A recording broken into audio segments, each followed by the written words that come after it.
혼자 있었는데.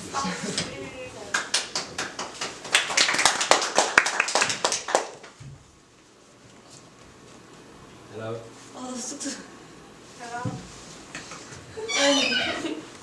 안녕하세요. 저는 큐비즘에 대해 설명드릴 박선우입니다. 일단 입체파의 큐비즘은 입체파를 말하는 거고요. 1907년에서 8년경 피카소와 브라크에 의해 창시된 20세기 가장 중요한 예술 운동 중 하나로서 유럽 회화를 르네상스 이래 사실주의적 전통에서 해방시킨 회화혁명으로 지칭되고 있고요. 피카소의 아비뇽의 여인들이 그의 최초의 작품이라고 하는데 1908년에 브라크가 에스타크에서 그린 풍경화를 마티스가 커브라는 말로 표현함으로써 명칭의 시초가 되었고요.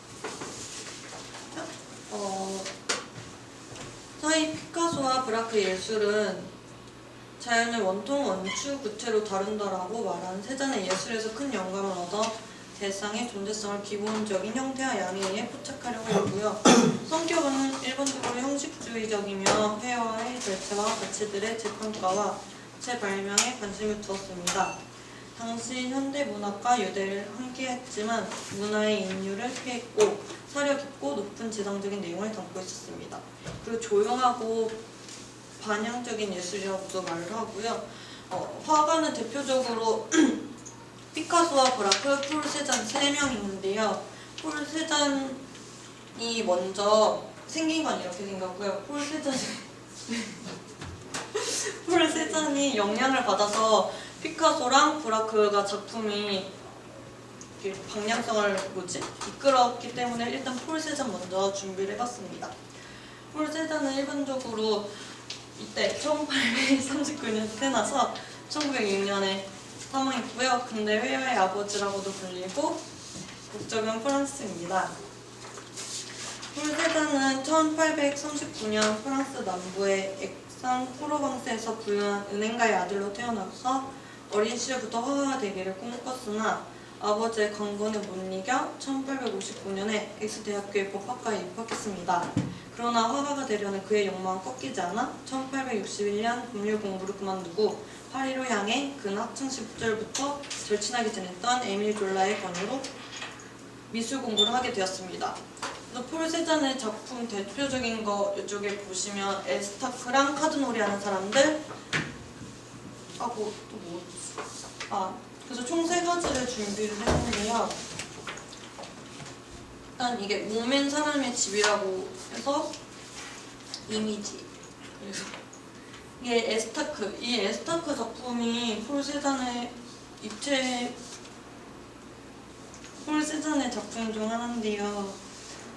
뭐였지?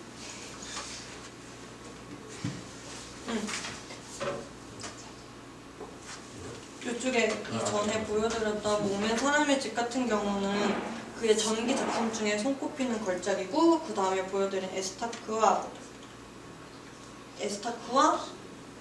카드놀이 하는 사람들은 폴 세잔이 원숙기 조금 더 입체화의 방향을 잡아갔을 때 원숙기 쪽에 들어섰을 때 작품입니다.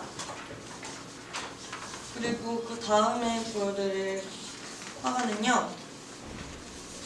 파블로 피카소인데요. 저희가 흔히 알고 있는 피카소 이름 많이 들어보셨죠? 그래서 이쪽에 있는 게 피카소 얼굴이고요. 이거는 피카소가 자기 자신을 그린 자화상이에요. 피카소는 출생과 사망 1881년에 태어나서 1973년에 사망했고요. 국적은 스페인이고 예술분야에서 활동했고 출생지는 에스파냐 말라가입니다. 주요 작품에는 아비뇽의 아가씨들, 게르니카가 있지만 저는 기타 치는 눈먼 노인이란 작품과 아비뇽의 아가씨들 그리고 새 악사라는 3가지 작품을 준비를 했습니다. 이쪽에 보시면 기타 치는 눈먼 노인이고요. 이 기타 치는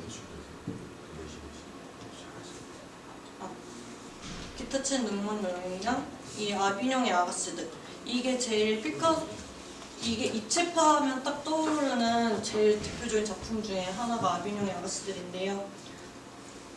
1907년 대표작인 아비뇽의 처녀들에서 이르러서 아프리카 흑인 조각의 영향이 많이 나타나는 동시에 형태 분석이 비로소 구체화되기 시작됐습니다.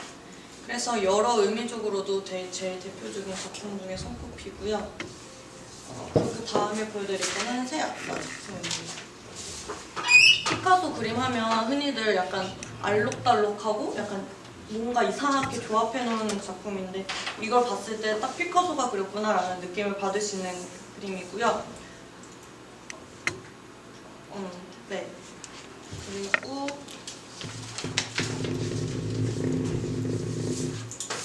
그 다음에 보여드릴 화가는요, 조르주 브라크입니다. 얘는 좀 많이 안 들어보셨을 것 같은데 프랑스의 화가로서 피카소와 함께 입체파를 창시하고 발전시킨 대표인이고요. 그는 분석적 입체주의 시기에 최초로 그림 속에 알파벳과 숫자를 그려 넣었고 종합적 입체주의 시기에 오려낸 종이 조각들을 캔버스에 붙이는 화비의 콜레 기법을 처음 시도한 화가입니다. 출생과 사망은 1882년, 1963년에 사망했고요. 별칭은 근대 프랑스 회화 아버지라고도 불립니다. 활동 분야는 회화, 조각, 판화, 모델, 미술. 피카소보다는 더 다양한 분야에서 활동했기 때문에 입체파, 큐비즘을 좀 더 다양한 분야에 발전시킬 수 있었고요. 출생지는 프랑스고요. 주요 작품은 에스타크의 집, 포르투갈인, 바이올린과 파이프, 그리고 카네포르입니다. 근데 저는 이 중에서도 에스타크의 집과 에스타크 그리고 거대한 나무 이 세 가지 작품을 이미지로 준비했고요. 에스타크 풍경이고요. 에스타크의 집. 네, 거대한 나무 이렇게 나무예요. 이미지를 이렇게 준비했고요. 이 세 화가들 좀 정리해서 말씀드리자면 일단 먼저 세자는 고호, 고갱이 색채와 공간을 추상화했다면 세자는 형태를 추상화했고요. 그의 그림에서 구체성과 구조의 감각을 성취하려는 노력은 사물의 기본적인 형태, 즉 원축, 원통, 구로 환원시키게 되었고요. 대상의 다각도적인 조망을 가능케 했습니다. 그리고 피카소 같은 경우는 의식적으로 반원근법적인 예술을 지향하였으며 그 안에 묘사된 사물 하나하나가 다양한 시점을 통합시키게 합니다. 그래서 피카소 그림 아까도 말씀드렸듯이 조각조각 된 거를 사물 하나하나를 다양한 시점으로 만들어 놓은 거고요. 브라크 같은 경우는 공간에 대한 새로운 개념을 정립하였고 피카소가 다양한 시점에서 대상의 다양한 정보 수집에 앞장선 반면 브라크는 텅 빈 공간, 즉 사람들이 르네상스 진공이라 부른 공간을 대상과 주제 그 자체만큼 중요하게 취급하였습니다. 이제는 대상뿐만 아니라 공간이 화두가 되었고요. 피카소가 구사한 복잡 미묘한 면이나 소용면들에 대한 분석을 브라크는 대상을 둘러싼 공간들에 적용을 했고, 그래서 일단 세잔이 먼저 입체파를 시작했으면 피카소가 좀 더 예술 분야에서 집중적으로 그림을 그리기 시작했고 브라크가 좀 더 다양한 면에서 조각이라든지 회화라든지 더 분야를 넓히는 역할을 해서 이 세 화가가 큐비즘을 이끌었다 볼 수 있습니다. 그리고 피카소랑 브라크가 많이 방향을 늘렸기 때문에 좀 더 조사를 많이 했는데요. 직관에 중시한 입체주의로 20세기 초기의 원칙을 고수했으며 지중해식 여유를 갖고 종합적 입체주의를 추구하여 이후 몬드리안, 말베비치, 리스 츠키의 성향을 예고하였고 1925년 입체파의 종말이 선언되는 피카소의 폭력성과 강박관념적 신경병성 감각으로 피카소는 초현실주의로 넘어가게 되었고 이는 그는 신고전주의적 모성을 주제로 한 작품을 하면서 부르주아적 수능주의로 전형을 했습니다. 그래서 결과적으로는 큐비즘을 이끌었지만 피카소는 후기 부분에 다른 초현실주의로 넘어갔고요. 그리고 새로운 종류의 실제를 생산했고 독창적이고 반자연주의적인 종류의 구상성으로 전개하여 추상과 재현 사이의 인공적 장벽들을 와해시켰습니다. 끝. 오케이. 감사합니다.